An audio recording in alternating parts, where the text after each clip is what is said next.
And it looks like Andrea just started up the recording, and I'm going to kick off my recording on my end as well, just as a backup. And we'll get started here in a few moments.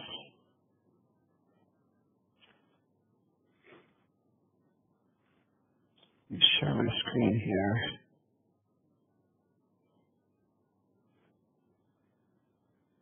Okay, so you should all be able to see some slides at this point in time.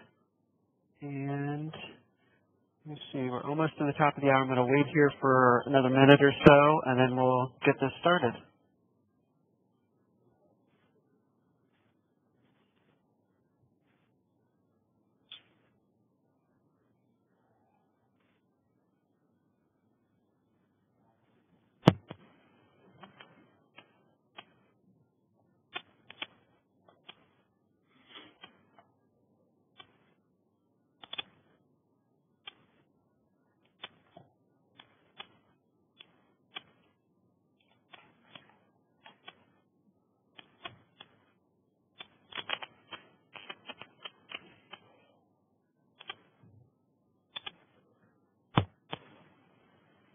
Okay, my clock's showing the top of the hour, so I'm going to go ahead and get started here.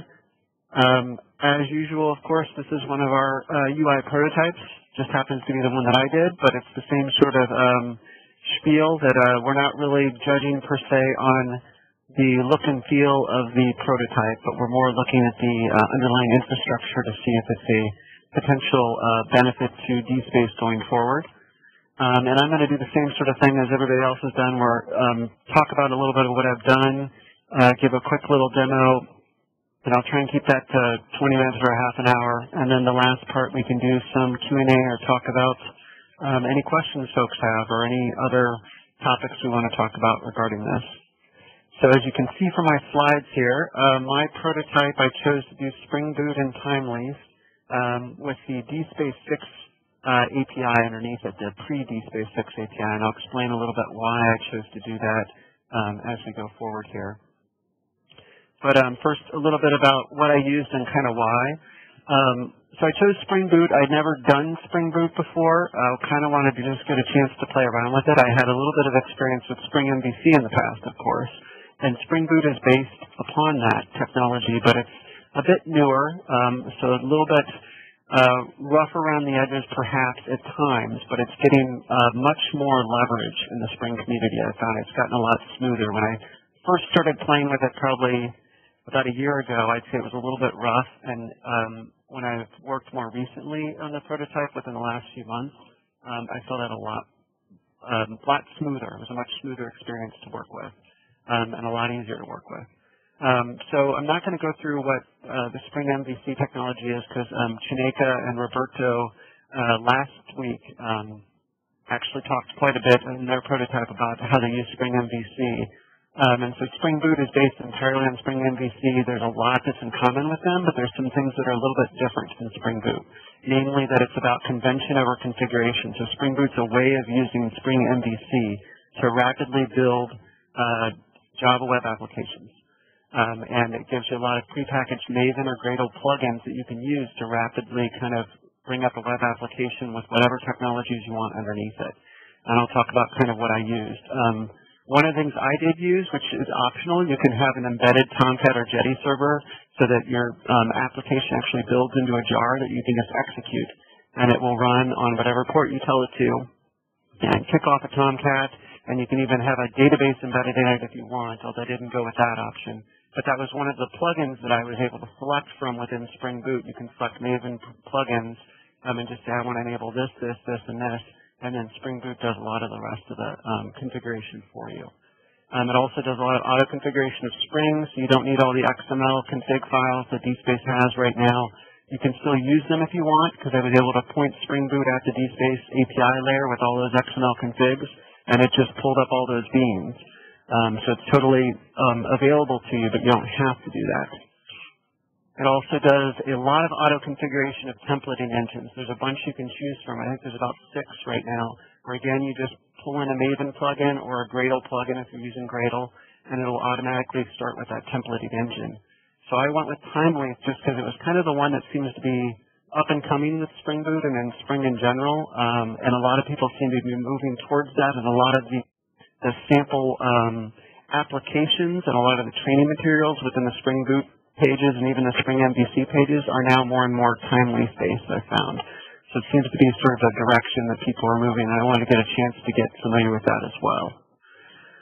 So that brings us to what Thymeleaf kind of is. And I'm going to show some examples of this in the prototype itself, but it's a Java HTML5 templating engine. It looks a lot like HTML, so if you know how to edit HTML, you can start to build basic Thymeleaf pages. And it also offers the idea of natural templating. Because it looks like HTML, it's actually valid HTML, and you could bring up any one of the templates in your web browser and just see what it looks like in a static way without having to start up Tomcat or without having to have a database behind it. You can get a sense of what it looks like. And I'll show some examples of that as well, which is kind of a cool option. It also does have options, things that HTML doesn't have, of course. There's extensions there that allow you to build in fragments. So you can actually have a header fragment, a footer fragment that are shared across the entire site. It forces, because it's basically HTML and it doesn't have a whole lot of Java in it, there's not a lot you can do in terms of Java. It forces you to separate out that Java, the content, the model stuff from the layout. And that's where, of course, in Spring, that's where the controllers come in to help you pass things along to Thymeleaf. But it really forces that separation. You can't really do a whole lot in Thymeleaf other than put visual display stuff on whatever information you're going to display. It also does have Spring-specific integrations, so it's built a lot with Spring in mind. So Thymeleaf has some Spring documentation on their site, and as I mentioned, Spring Boot has more and more examples these days with Thymeleaf. And I chose to use Bootstrap, of course, because that was kind of a requirement, so I just used the Bootstrap sort of CSS theme inside Thymeleaf to build just a very basic site. I also used, as I mentioned, the DSpace 6 Java API, the pre-6 Java API. The main reason for doing that is I wanted to have the enhanced configuration scheme, which just was merged into DSpace 6, and it allows auto-reloadable configurations. And I wanted to kind of show off how that could work within a new user interface. So I'll show that actually later on. I'm not going to mention much more than that, but that's coming in DSpace 6, and that's in my prototype. So I could actually reload those configs and see things change in a live fashion. For authorization and authentication, I used Spring Security, similar to kind of what Chineke did, although mine was not integrated yet into the DSpace API layer. So I just did some basic in-memory authentication, like testing stuff that Spring Security comes with. Just to kind of get to play with Spring Security, and mostly because Spring Security is very well integrated into Spring Boot as well as Thymeleaf. So there's some cool tools that allow you to very easily limit access if you're using Spring Security specifically. So I didn't go the full layer of what Chineke has built in where they can use Spring Security with the DSpace API, but obviously it's proven that that's possible. And then I had mentioned I configured my prototype to do a runnable jar with an embedded Tomcat. This is all I had to do to really get started with Spring Boot. I said I want a runnable jar. I put in that plugin within Maven. I said I put in the Thymeleaf plugin for Maven. I put in the Spring Security plugin for Maven, and then I built a Spring Boot application configuration, which consists of 2 files.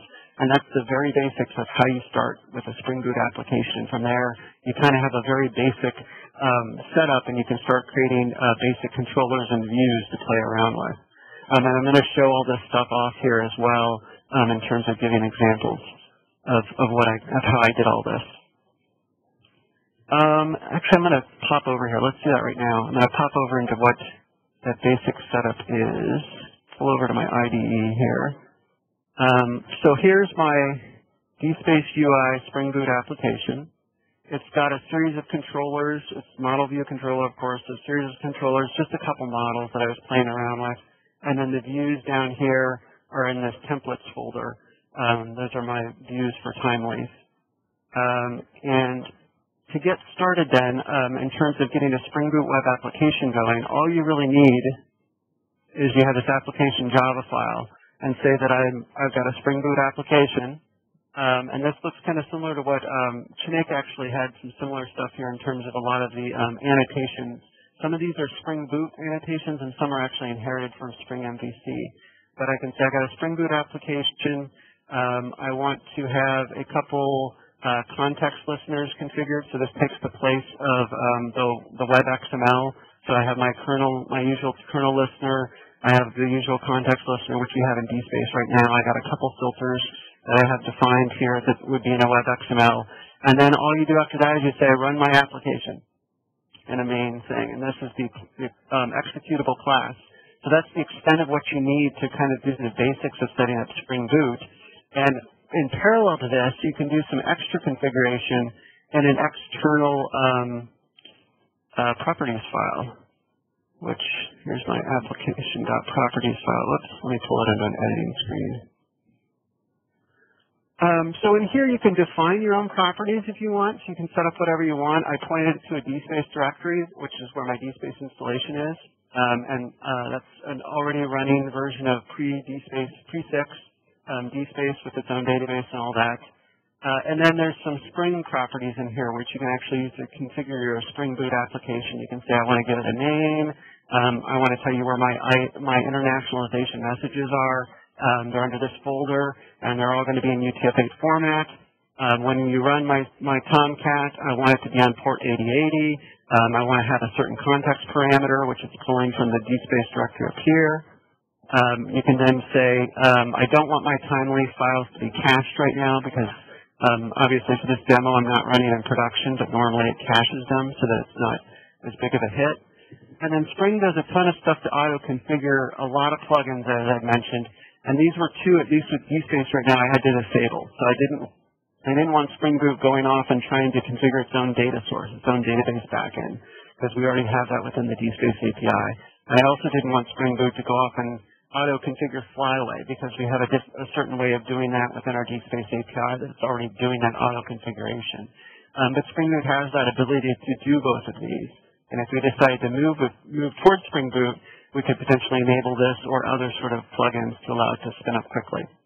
So that's like the basics of getting a Spring Boot application up and running. When you actually run the Spring Boot application and kick off that jar and it pulls up that embedded Tomcat, you can set this application properties file outside of that jar. So it can sit in the same directory, and that would allow different institutions or users to run it on a different port. So you could have two of the jars running, one on 8080 and one on 8081. So it's kind of a cool way of being able to configure Spring outside of that pre-configured jar. So that's like the very basics of when I got started with Spring Boot. From there, I dug into then how do I do Thymeleaf. And so I'll show some examples of this. Whoops, I don't want to swap this over. So Thymeleaf, as I've mentioned, looks a lot like HTML. The big difference is it's got these th::colon attributes, so it's just kind of like an extra schema that's pulling into your HTML or XHTML. And there's some various attributes that you can put on different HTML tags. So you can say, I have a fragment, and so that defines a Thymeleaf fragment, and then you can include it in a different page, or you could actually replace content in a different page using that fragment. So Thymeleaf will go and grab a fragment of that name from a particular location and include it into a different page.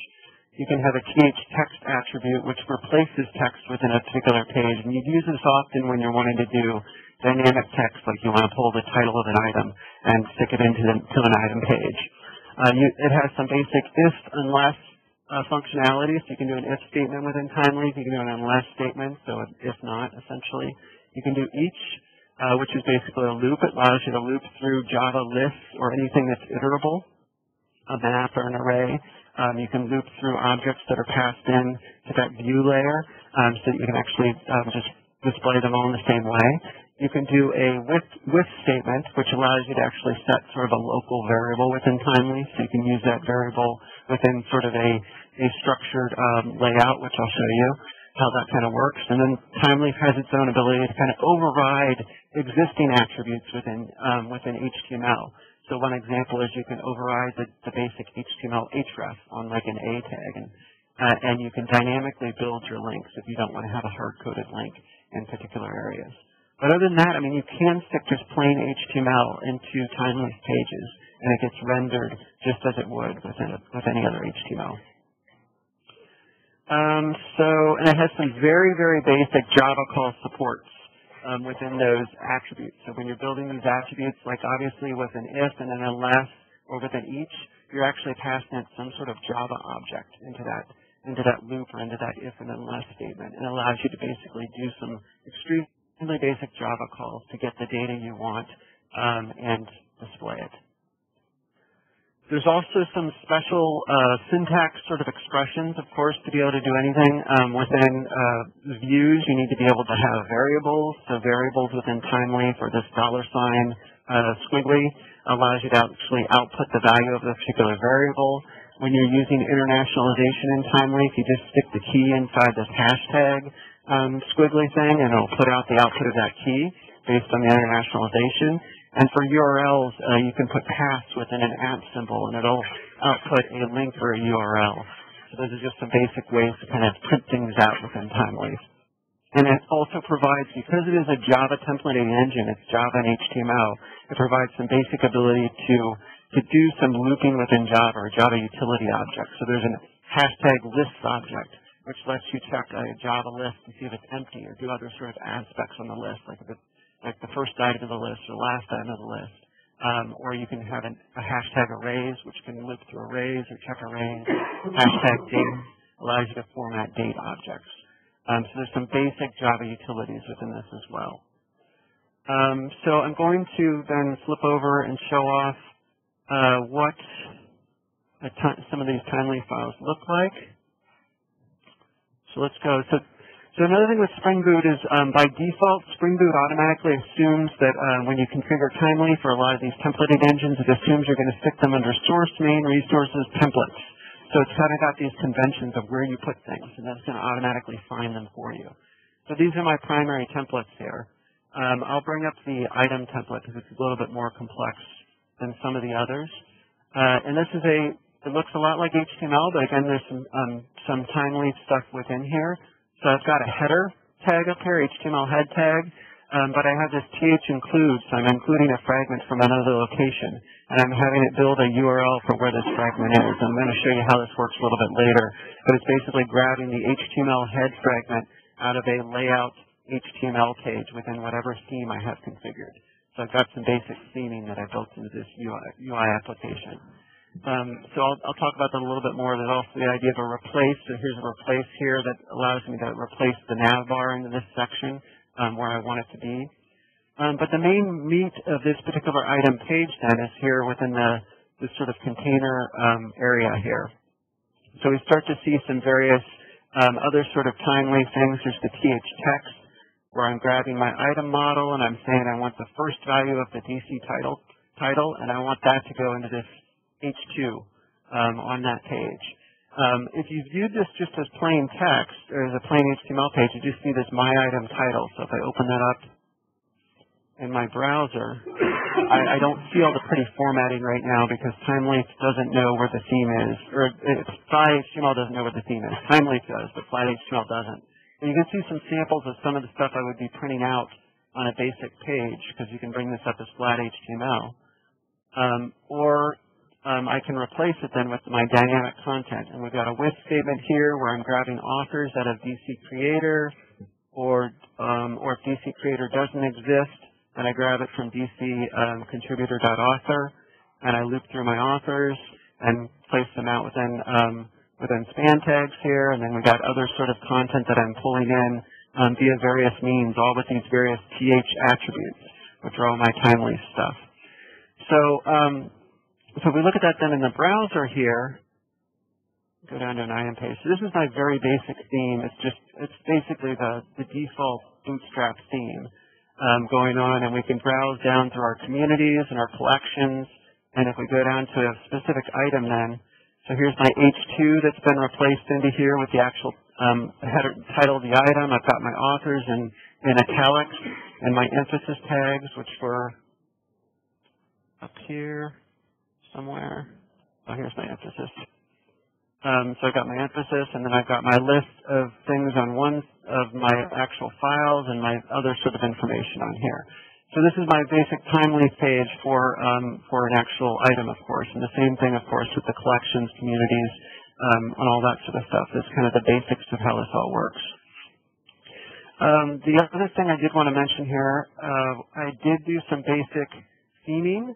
So I created a static themes directory where I could create a theme that consists of a Thymeleaf layout page along with CSS and stuff like that, and added some custom code into my main controller that I'm using to pull in the theme based on a setting within my local CFG file. So this is why I use DSpace 6, because we have this new local CFG that you can add any configuration into it. I add some custom ones for theming.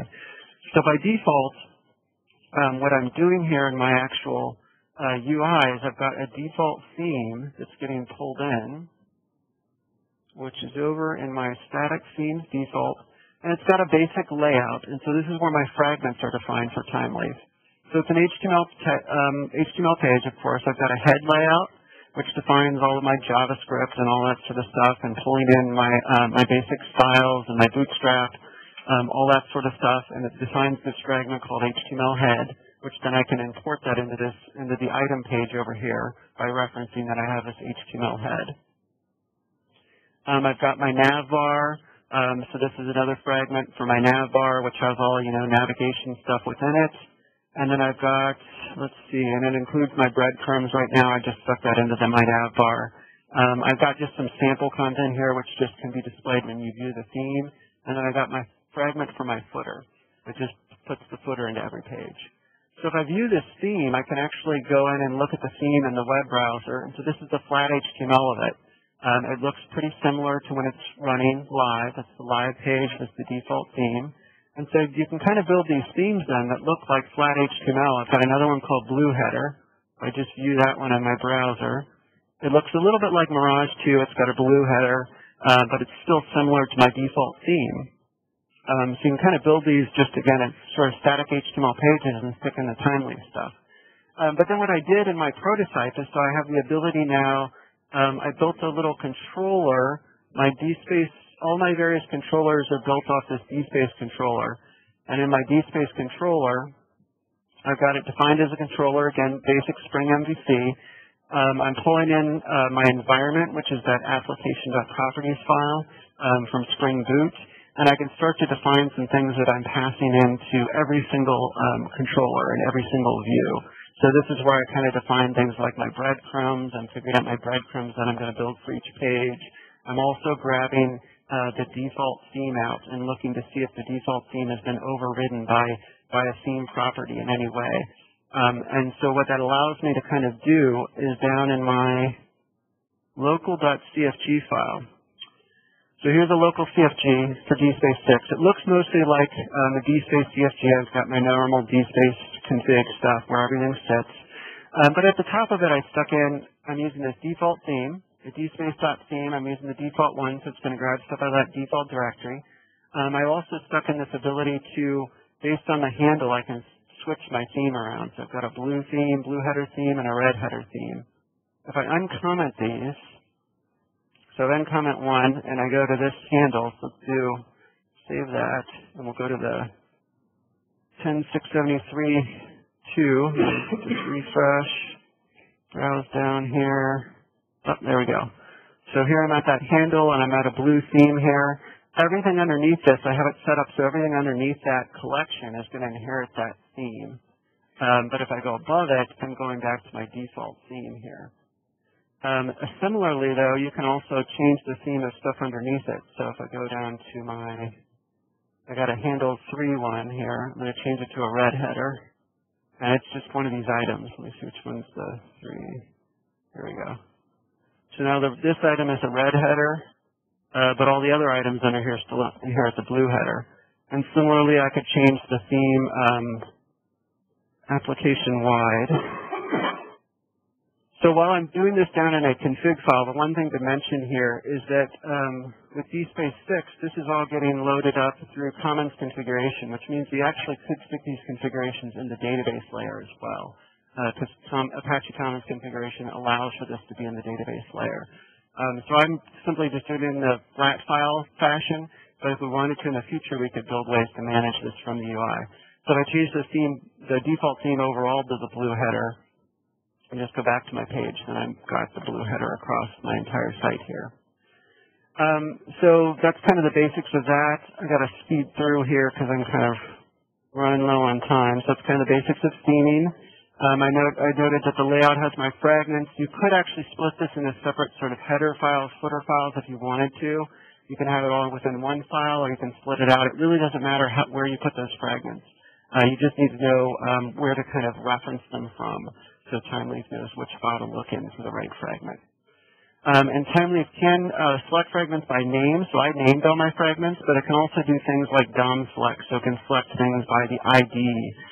So it can say the first paragraph tag, or the paragraph tag with the ID of whatever, or the paragraph tag with the class of whatever. I want to pull that out as a fragment. So Thymeleaf's pretty smart about being able to extract fragments however you kind of want to do it. For authorization and authentication, I mentioned I did Spring Security. And the reason I wanted to do this is I kind of wanted to play around with how it worked in Spring Boot and in Thymeleaf.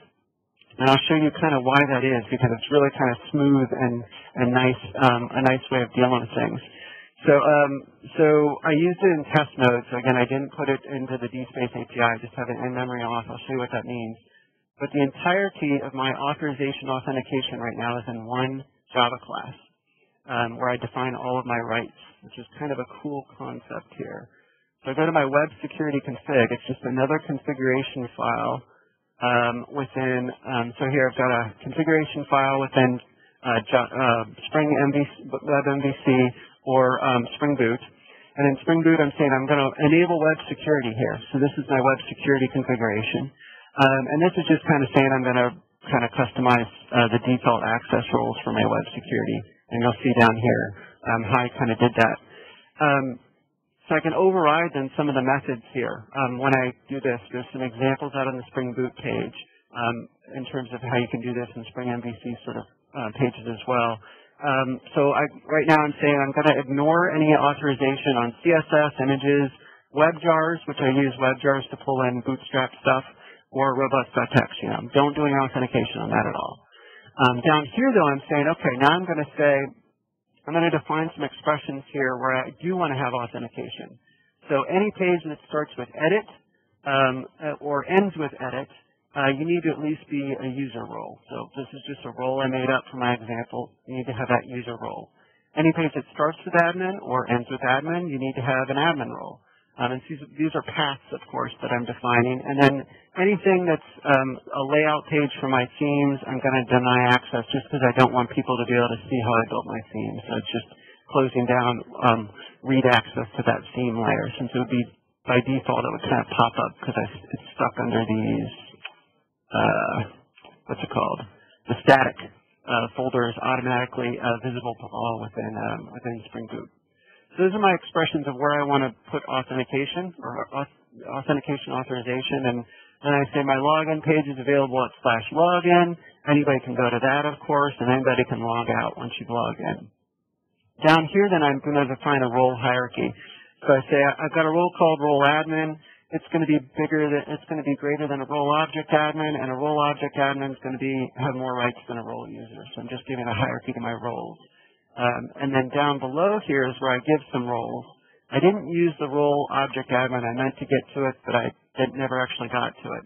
So this is where I'm doing in-memory authentication for now. I'm not doing anything with the database. I'm just saying I'm going to create a user called admin. It's got a password named DSpace. And this user has the roles admin, and he's also a user.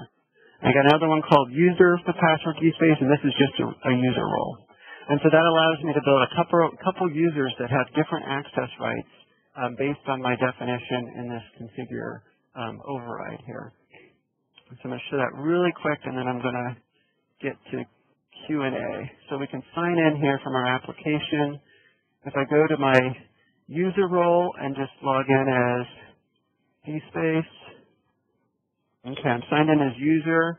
The only thing that user can see is there's nothing really special here other than once you get down to an item, there's now an edit button over here. And so you can go to an edit page. This edit page actually doesn't work right now. I didn't actually even spend a full 80 hours in this prototype. I probably only got about 40 or 50 in terms of trying to get everything finished, but I never actually got to the point of actually saving the form. I just kind of show the form. So that's all that user can do. If I sign out then and go in as an admin, the admin, whoops, I must have typed it wrong. The admin has this special extra admin tab up here. So if I click there, this is just a page that's only accessible to administrators, and it's at that /admin path. And admin can also go in and do the editing, of course, because I gave them that edit right. But if I sign out my admin and I try and jump into that /admin, of course, I can't get there because it's been locked down. It's going to try and authenticate me. And if I go in as user, of course, it won't let me in because I said only an admin can get to that page. So access is denied, forbidden. So that's kind of just the basics of how I just wanted to play with Spring Security in terms of just making that all happen. The other cool thing about Spring Security in the Thymeleaf layer is when I showed at the item page that edit button here. So that, of course, gets displayed within a Thymeleaf view. So it's down in that item view. And that gets displayed right here. So here's that edit button right here. And Thymeleaf has a plugin then for Spring Security. And so if you do an SEC:, that's a security call. So I'm saying, okay, so using Spring Security, I'm going to say the only person who has authorization to this bit of code here, you have to be at least in the user role. So you have to have the role of user. And if you have the role of user, then we're going to build this little form and this button. But if you don't have that role of user, then that won't appear. So that's kind of a cool little extension with Thymeleaf that it knows how Spring Security works and has these basic methods that are available within Spring Security that kind of lets you limit what's visible on a particular page. And I think that is the basics of what. So I have it down to the demo here, which I've kind of been demoing as we go. I will mention I didn't do any actual item editing and creation like I mentioned. And then the Spring Security isn't integrated with DSpace, so there's some limits there in terms of what I have done. But everything else is working in terms of the actual prototype.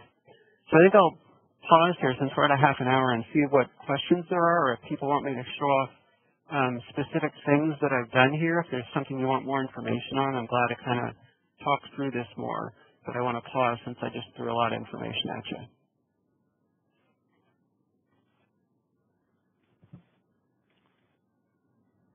Any questions here? Surely there must be. This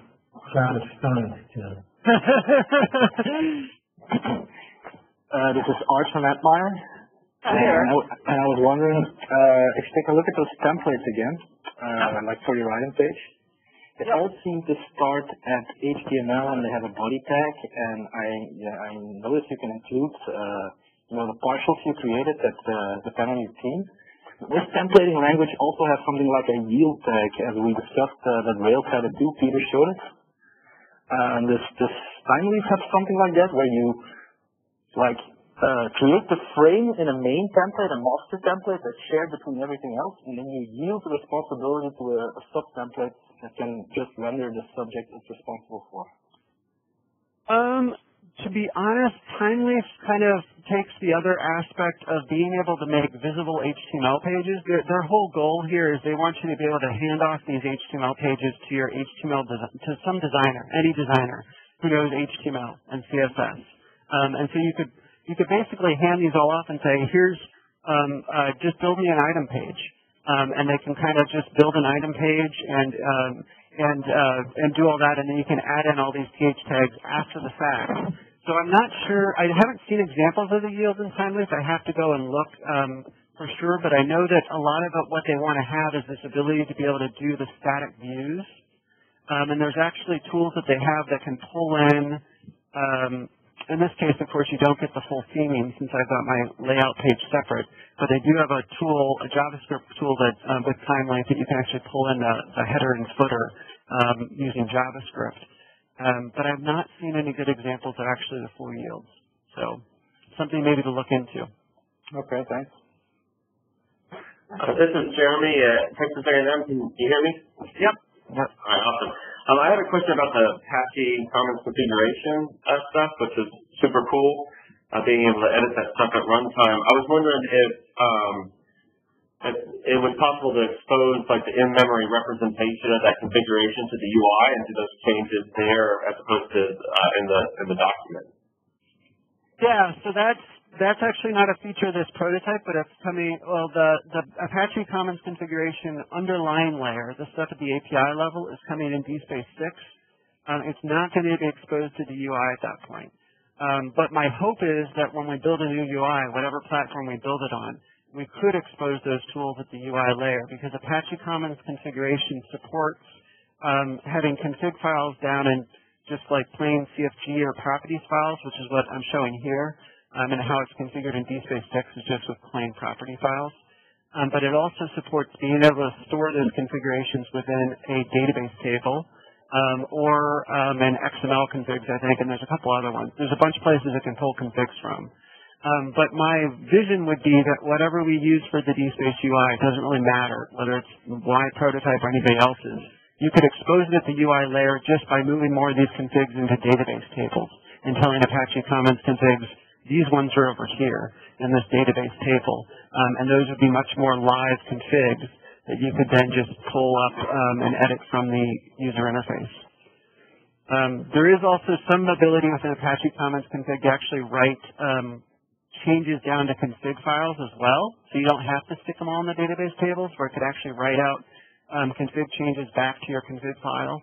But I haven't played with that enough to tell if it would be a problem with the fact that we have config files all over the place, if it's going to know which one to write it to. So we'd have to play with that more. But that's more of an Apache Commons thing. Does that answer your question? Yeah, that's some cool stuff. Thank you. Yep. Any other questions here? Hey, Tim, would you be able to focus on for a second of how Boot talks to DSpace? Because I understand that Spring Boot.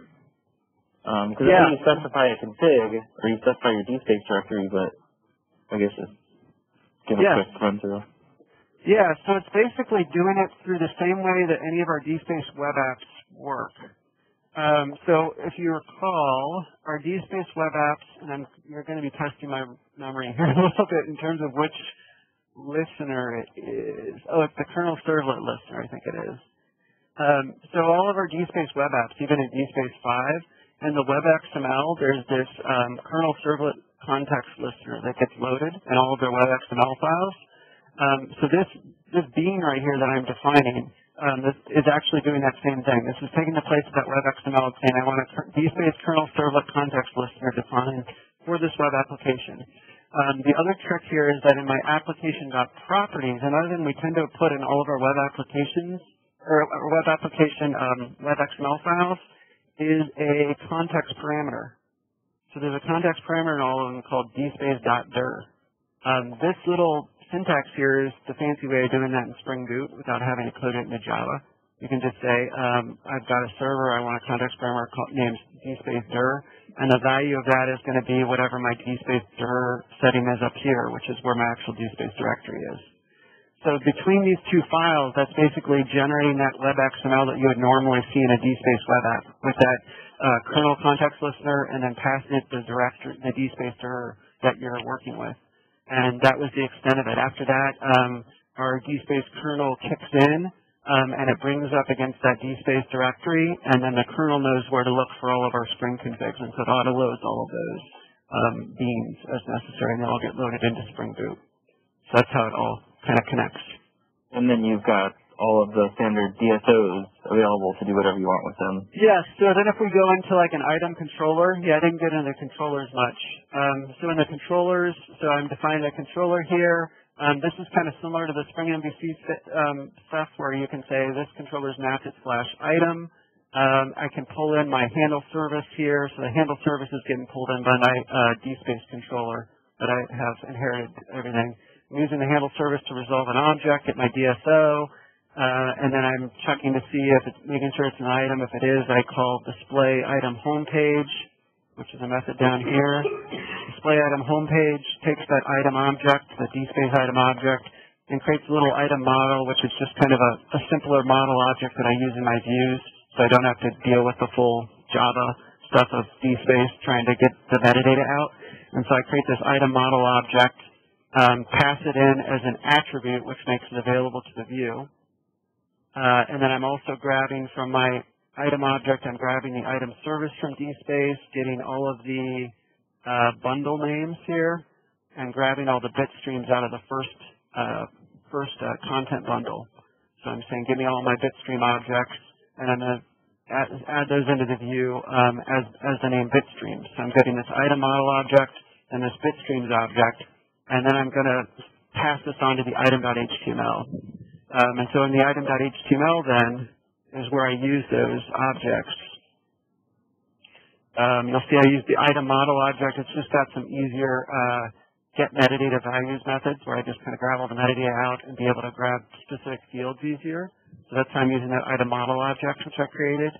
And then the bitstreams object is down here where I'm saying, okay, here's this example of a Thymeleaf sort of helper method. I'm saying this is a list. Is this list empty? Unless it's empty. So if it's empty, it's going to skip this and not even display this thing. But if it's not empty, it'll display this little header, and then it'll loop through each of my bit streams. So here's an each statement for each of my bit streams. In that bitstream object, I'm going to create an href that links to it, and then I'm going to create a text field here, which is just the name of that bitstream, and print it out. So it's kind of where I'm using the DSpace API layer, and I'm passing that information down into my actual views. So this syntax takes a little while to get used to. Most of this, again, is just HTML, HTML5 stuff. But the TH syntax, I will admit, takes a little while to get used to. But once you get used to how you use like an each statement, the text statement, unless an if statement, it's pretty powerful in what it can do. And it's kind of cool. I do like the fact that you can basically just have somebody build an HTML page and you can stick all these things into it to make it into what your actual theme looks like. So you could really kind of kick the theme layer to somebody else entirely to work on, which is a neat aspect of Thymeleaf. Does that make sense?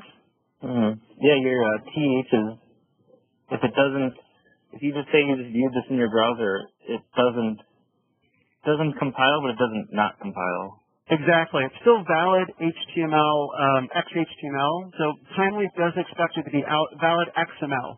And it can either be XHTML or it can be HTML5. So in order for this to work in Thymeleaf, it's going to be valid like XHTML at a minimum. So I can view that in the browser, and those THs get ignored. And what you end up seeing instead is you see this little fake link that says file, and it doesn't go anywhere if I click on it.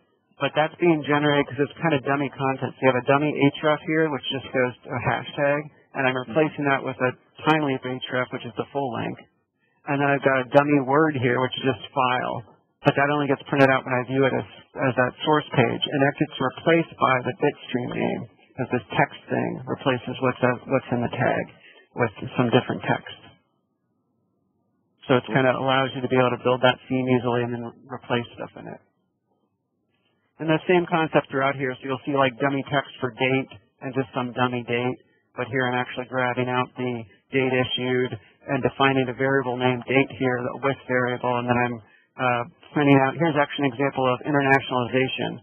So I'm doing the item.label.dc.date.issued internationalization tag, which is in my IATN folder, messages.properties up here. And then I'm printing out the value of this date object here and replacing the default date thing. Any other questions on that? Does that make sense to folks?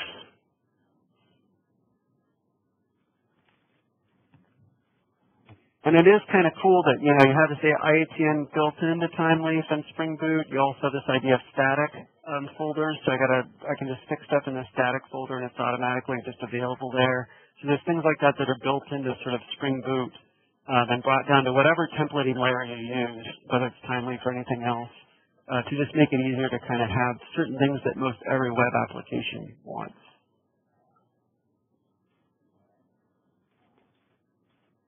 Is URL routing handled in this prototype? URL routing is handled in the same way as sort of a Spring MVC. So it's at the controller level. So I've got an edit item route. This responds to edit item post. This responds to edit item get. This is just an item. I do have a general. So you noticed in my prototype I everything's responding as handles. Whoops, wrong thing. So if I go down, I tried to build it kind of like DSpace with all these handles things. So I've got a general handle controller which does that, and it basically just redirects to the controller. So this is the controller for all my handle paths. And so it starts with handle here, and it's basically handle /* /*. So any handle thing goes into this viewObject method. And then it basically just tries to figure out what sort of object you got. If it's a community, I'm going to change my URL path to community and pass the handle of it. If it's a collection, I'm going to change it to collection, pass the handle. If it's an item, I'm going to forward on to item. And so that's where the item, collection, and community controllers kick in. So down at the community level, then I say, okay, I'm that community path, and I'm going to expect that there's a handle passed in from my handle controller. So I got a request param of handle, and then I can resolve this to an object, and then it just double checks that it's a community before displaying it. So it's very similar to Spring MVC. As I kind of referred to last week, the stuff that Shaneka showed off last week would be very compatible with any. If we wanted to use Spring Boot, a lot of it would be pretty compatible with Spring Boot. Obviously, there might be some gotchas here and there since they're not assuming you're using Spring Boot, and Spring Boot has some certain configuration that it expects because it's all about convention over configuration. But it's the same sort of technologies underneath. It's all Spring MVC underneath. And so you decided to use the Java API for this, and yep. Had you decided you wanted to use the REST API, would that feel like a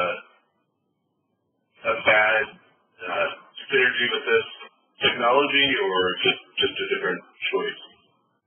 Honestly, I think it'd just be a different choice. You would just, instead of dealing with the REST or the Java API objects that I have in here, like using the context object and all that sort of stuff, and doing my DSOs, you would just do REST calls instead.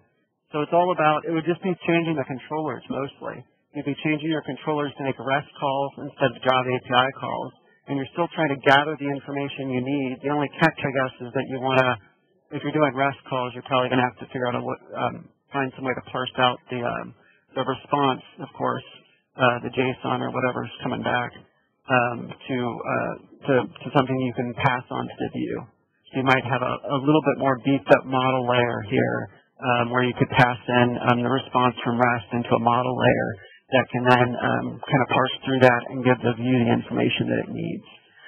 Because the big thing about Thymeleaf is that because the views are so simple, you really got to make sure that it has the information it needs, which means you either need to be gathering that information at the controller level or build some models in that make it easier to grab that information, because you can't really put a whole lot of Java into this into these embedded CH calls, which is kind of a cool thing because it really forces you to think about how you're doing the separation of all these needs.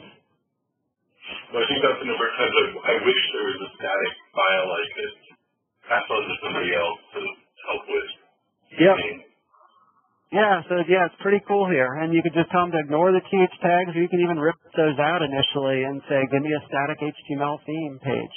And then once you have that static HTML theme page, you could pull parts that are layout out into the layout page. If there's navbar stuff they built, you pull it into the layout page and create fragments. And then stick the TH stuff back around the other sections that you want it where you want it to be. So it is really kind of powerful in a lot of ways in terms of that. So I got to admit, I came away pretty impressed with Thymeleaf. I think if people have major concerns about it and things like that, then obviously we'll have to talk through all this stuff anyways. I feel that I came away impressed with how Thymeleaf works, but there are some catches. There's a lot of benefits to it, but the big catch is that you got to be building these HTML pages, of course, and that you're kind of got to really make sure your view layer is really separate from the controllers and the models. And I also came away impressed with Spring Boot in terms of the ease of configuration there. The one gotcha I will mention in Spring Boot, which is worth kind of considering, in terms of if you're wanting to build an embedded Tomcat into like your jar, Spring Boot kind of assumes then that you really only have one web application. So with DSpace, of course, we have like 5 or 6 wars or something. So if we wanted to be able to use Spring Boot with an embedded Tomcat, we need to merge those all into like one WAR and make those all paths. So you'd have like a /sword path or /OAI path or whatever off that same big web application if you wanted that embedded Tomcat. But you can do Spring Boot without the embedded Tomcat. You could build a bunch of Spring Boot web applications and just create traditional WAR files in the same manner. But I kind of wanted to play with the embedded Tomcat because it's really quite cool. Then you can just kind of run it through the command line or bring it up in your IDE with no problem whatsoever and play around with it. So I have another question, Tim. What about adding, like modular optional components for DSpace, like the embargo example on the wiki page? Is there a way to add something, a separate bit of code to this that isn't a part of it that can be easily integrated by a client or a user? I think that is where we would need to probably try and do more fragments, create more Spring Boot fragments in general. Just because, I have very few here right now in terms of just doing like a header, footer, and stuff like that. But you technically could do things like in your item page, you could have some default views of how an item works, but you could also build out more fragments. So you could actually have like an item view fragment or an item list fragment, where if you're kind of looking at how like current like XML UI and even JSPI to some extent, you can pull out many more fragments there. Where if you have those fragments pulled out more, it'd be easier to kind of override them. And you could override them at like a theme layer or a module layer in terms of being able to specify, like I showed you, I can specify different themes to pull from different theme directories and pull fragments from different locations. You could technically put many more fragments into the theme layer or into a module layer and be able to kind of point at what's enabled. You could also potentially, there is the ability in Thymeleaf to, people have extended Thymeleaf, I should say, to be able to pull fragments from the database. So you could actually have default fragments that are down in these templates or in the theme layer or whatever, and you can have overriding fragments that are actually being pulled from database tables. That could be auto-generated based on what modules are enabled or things of that nature. I think there's the capability to make it work, but I admit it's not as easy as like just being able to inject something into there, into the Thymeleaf layer, because Thymeleaf doesn't really understand that concept, and it does need to kind of have a sense of where the fragment's located. Whether it can check multiple locations. It can say it's either going to be in this directory or in this database.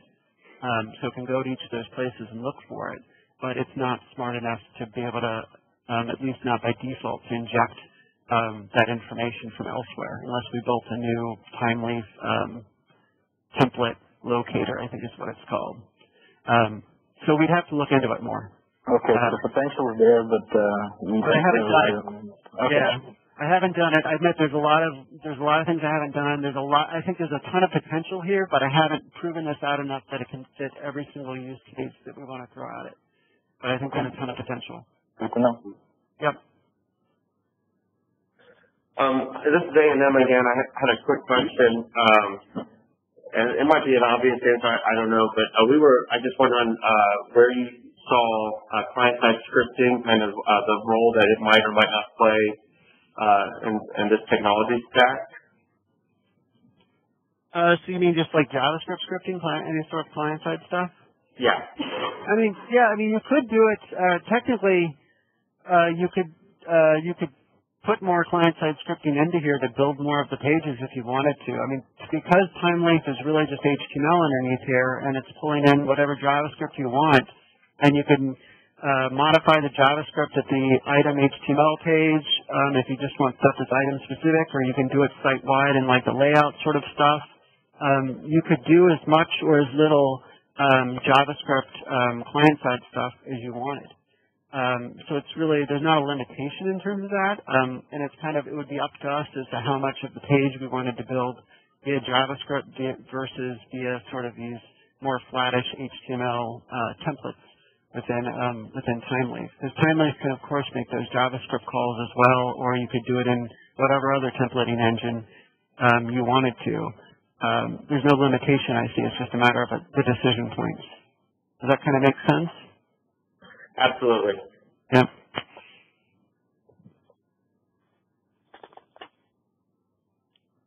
Other questions or thoughts?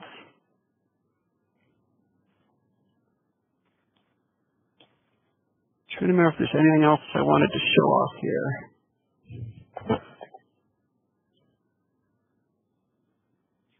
I guess one question that I have is, you mentioned about we might want to eventually consolidate all of our web apps into one web app that does more things. Uh-huh.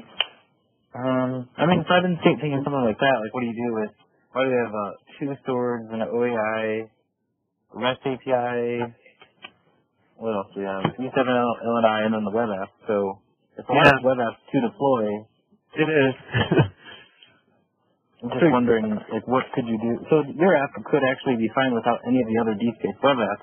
I mean, DSpace sort of depends on Solar for many things. Yes, it does depend on Solar, and I admit I didn't use Solar in this at all. So there is a Spring Boot Solar. Again, there's another module for Spring Boot and Solar. A lot of these modules, I should show that real quick. At the POM level, since we use Maven, you could do this in Gradle as well. But yeah, so Spring Boot, I basically just said I'm using Thymeleaf, so I got a starter Thymeleaf template. I had to exclude this because it kind of conflicted with DSpace stuff. I'm using Spring Security, so I include that little dependency, and then I wanted to have Thymeleaf Spring Security integration package, which comes in this little dependency. And so that's kind of the extent of what I pull in. But there's also one for Solar as well. I pulled it in at one point just to play around with, but it didn't work quite right with DSpace stuff, and I didn't have time to deal with it again. So I think it's just the fact that we have our own embedded Solar, and Thymeleaf, or not Thymeleaf, Spring Boot embeds it in a different way. But yeah, I think what I was kind of getting, and you're probably meaning the same, talking about the same sort of thing, Peter, is that it seems like, to me at least, looking at some of those web apps, a lot of them are pretty tiny, especially the stored ones. If you look at them closely, there's really only about, 10, 15 classes in there. So it's a pretty tiny web app to begin with. And you could think about just turning that into more of a controller if you had an easier way to do that, whether that's in Spring MVC or Spring Boot or something else. There's the potential there to turn it into a more simplistic controller that just happens to be always off /sword or /sword v2 or /OAI or /REST. You could kind of build that in a little bit easier at the controller layer, perhaps. But it would take some work. They're all web services, and they're all different ways of talking to things. It is, yeah. And they're all kind of using the same API layer underneath. So there's the potential there to do that if you wanted to. And I think if we went with Spring Boot, I think we would want to do that probably. But if we went with something like Spring MVC, you don't necessarily have to. Or if you went with Ruby on Rails or some sort of JavaScript framework, then you may not necessarily want to do that, of course, because it might be harder on you. But yeah, so there's a lot of ways to kind of potentially tackle that. But it does seem like there's a lot of ways we can kind of clean that up in the future. Other thoughts or questions?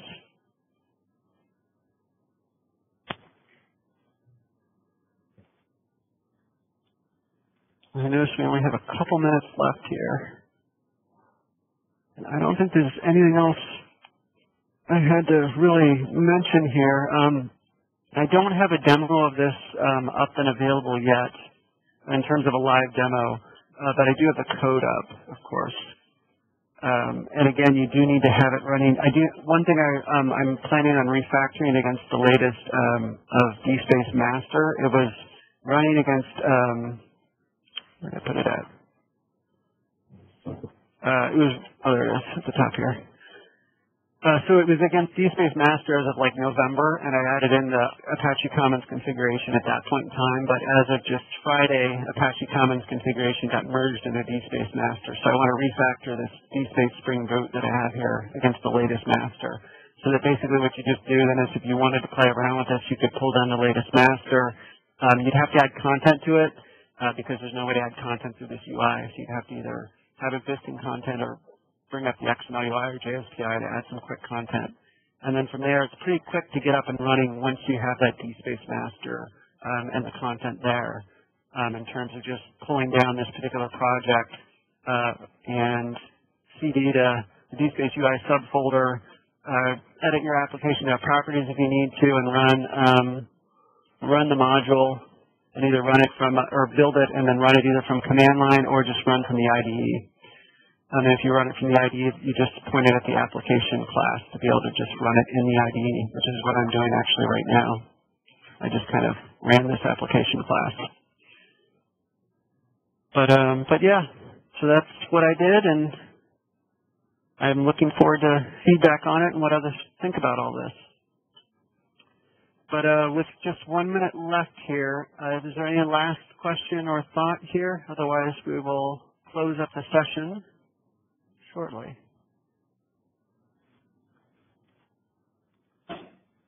Thank you very much, Tim. Sure. And just wanted to remind everyone that Thursday is our last presentation in the DSpace UI Prototype Challenge. Yes, it is. And I noticed that this particular audience today has been very faithful in attending the prototypes, which is great. And I think that we could all use your input when we compare and evaluate the architectures and whether or not they're a good match for the future architecture technology of DSpace. So please hang in there and participate with us in the rest of the process, because your experience in seeing these things and being involved in the presentations is really going to be valuable for the process.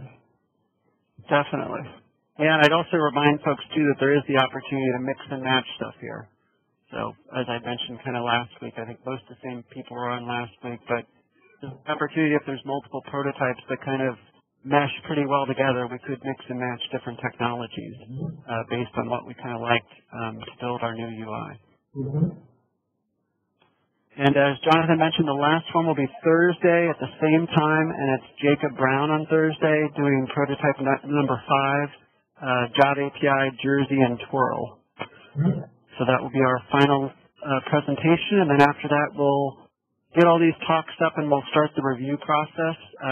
And as Jonathan mentioned, we'd love your feedback either via email or we have this feedback form on the wiki page that you're welcome to go through and add notes in there, as many or as few as you want. And we're hoping again to make a final proposal for what we would like to see the new DSpace UI built on in time for the upcoming DuraSpace Summit meeting in mid-March. So we have about a month and a half to do some final analysis and playing with some of these prototypes. If we want to play with them a little bit more, if there's certain things we're worried about or want to prove out more, we still have about a month and a half before we want to try and get to that final decision or final proposal point. Yeah, I suggest that we schedule some conversations. Not everyone here is on our working group, and we will schedule a working group conversations about the rest of the process. But I think we should also make sure that the people on this call and who have been attending regularly can attend the sessions as well. Because, yeah, go ahead. Yeah, I was going to say, speaking off the top of my head, maybe we should think about doing that even in the following weeks here at the same time, sort of Monday or Thursday mornings. Maybe do a couple talks that people can show up for, where it's not really us talking about anything in particular, but just sort of hashing out ideas. Yeah. So how do people feel about that? Is next week, for example, can we continue to meet at these particular times? It'd be Monday, February 8th, and Thursday, February 11th. That could work for us here, Dan. Okay. That'll work for me as well. For me as well. Yeah, I think those are fine for me. It's fun to do that then. And we'll also invite the rest of our working group, although I'm not sure that these times are good for everybody there. But let's see. Yeah, I think we do that. That sounds great. Good. All right, so I hope to see you Thursday at our last presentation. Yep. Thank you all for your time today. And definitely send along feedback, and we'll talk to you more in the coming weeks here. Thanks, Tim. Thanks. Bye.